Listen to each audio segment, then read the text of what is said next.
Have you ever received a call that made your blood run cold? Not because of what was said, but because of who it was from.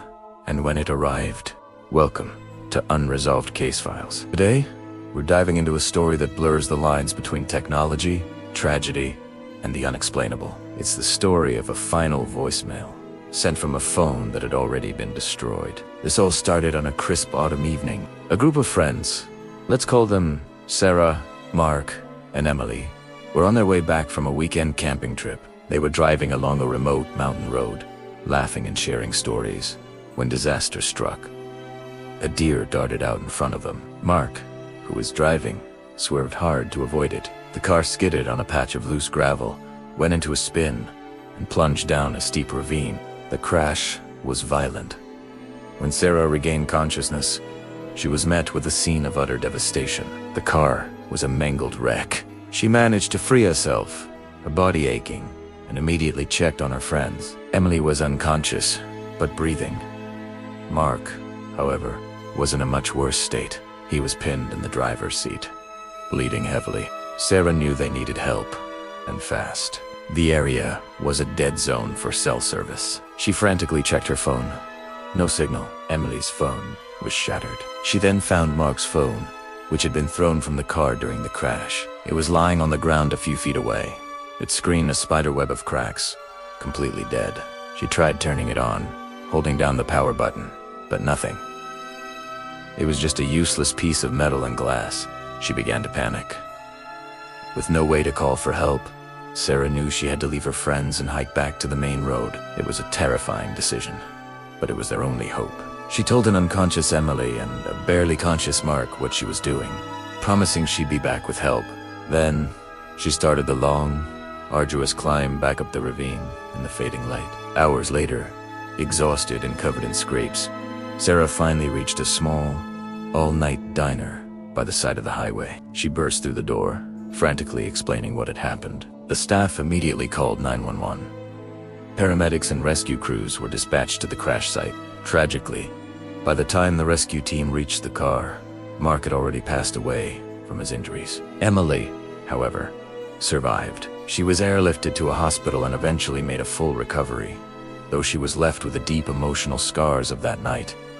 The community was devastated. Mark was well loved, and his loss was felt by everyone. A few days after the funeral, as friends and family were gathered at his parents' house, sharing memories and trying to console one another, something truly bizarre happened. Mark's mother, clutching a box of his personal belongings, was going through his things. She was holding his wallet, his keys, and the broken, lifeless phone that the police had recovered from the crash site. It was completely smashed, bent out of shape, and obviously non-functional. It had been in this state since the moment of the crash. Suddenly, her own phone, which was sitting on the coffee table, buzzed.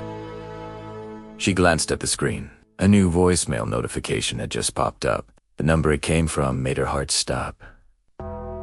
It was Mark's number. Everyone in the room fell silent. How could this be possible? His phone was right there, on the table. A useless piece of debris. Her hands shaking, she tapped the notification to play the message. The voicemail was short, only about 15 seconds long, and it was filled with static, the sound of wind, and the faint, garbled crackle of a struggling connection. But through the noise, they could all hear it. It was Mark's voice. He sounded weak, breathless, but it was unmistakably him. He said just a few words. "Mom, I love you. Tell everyone I'm okay." And then, the message ended. The room was frozen in stunned silence. Tears streamed down his mother's face. They played the message again and again. There was no mistaking it. It was Mark. The timestamp on the voicemail was even more chilling. It had been received just minutes before she played it. It had been sent right after Mark had passed away, from a phone that had been completely destroyed hours before his death. How do you explain something like that? The phone company was contacted. They investigated the call records. Their official report was inconclusive. They confirmed the voicemail originated from Mark's number and was sent to his mother's phone at the time indicated. But they had no technical explanation for how it was possible. Their systems showed Mark's phone as being inactive and disconnected from the network hours before the voicemail was sent. Right around the time of the crash, The device itself was physically incapable of sending any signal. For the tech experts, it was an anomaly, a ghost in the machine they couldn't explain. For Sarah and Emily, it was a moment that defied all logic. Sarah was there. She held the broken phone in her hands. She knew it was dead. There was no trickery, no mistake. But for Mark's family, the technicalities didn't matter. Was it a delayed message, caught in a digital limbo, and released at random? Was it some sort of unprecedented technological glitch? Or was it something more?